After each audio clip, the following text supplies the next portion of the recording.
of the World Philippines candidate from San Carlos City, Rax Galvez. Hi, Rax. Hello po. Is that your real name, Rax? Opo.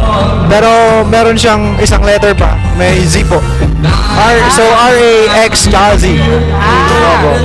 Ito para madaling ma-recognize, Rax. Okay.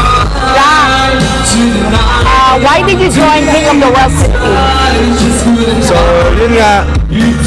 Last year kasi napanood ko yung pageant nila, yung last edition. Ngayon parang na-inspire po ako nun sa mga pinagkagawa po nila doon. Tapos parang gusto ko rin po silang gayahin, maging katulad po nila kumbaga.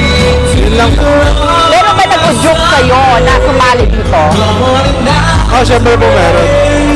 Yun lang po yung aking handler na nagtulak po sa akin na para mag-join at mag-compete sa pageant na ito.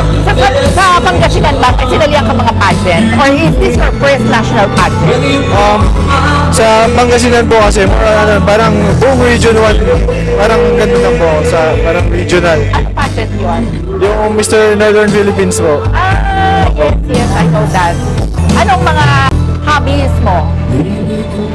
So, ang hobbies ko ay syempre mag-gym, tapos from time to time tatambay sa mga kaibigan, ganon, maglalaro po ng basketball, ganon po. Okay. Are you still in school? Hindi na po. Graduate na po ako.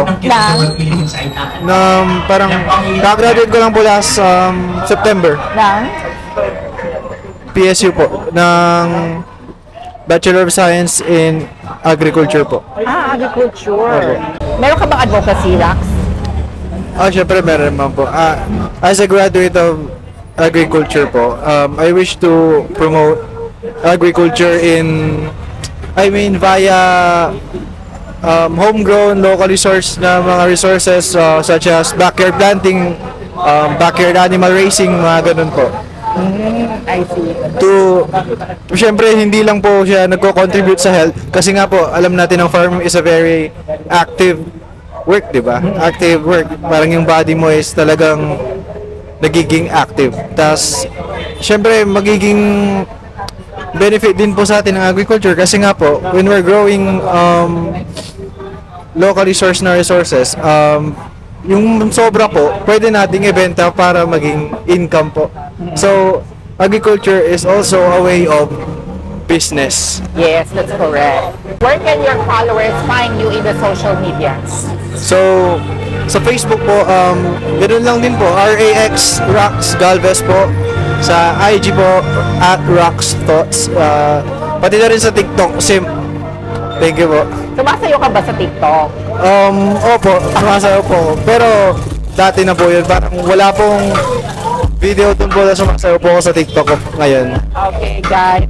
Okay, invite your followers to the Coronation Night of King of the World Philippines. So I would like everyone to watch King of the World Philippines 2025 at supportahan nyo ako, samahan nyo po ako at gagawin natin ang lahat para maka-score tayo. Yun lamang.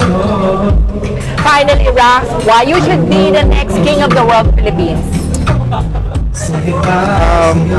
I think I am capable of being the next King of the World Philippines because I can contribute to the organization quite well by being obedient po sa lahat po ng ipapagawa po nila sa akin. Magiging responsable po ako in exchange po sa pagpili niyo po sa akin as your King of the World Philippines. Okay, thank you and congratulations, Rax. See you. Thank you po, thank you. And best of luck. See you. Thank you po.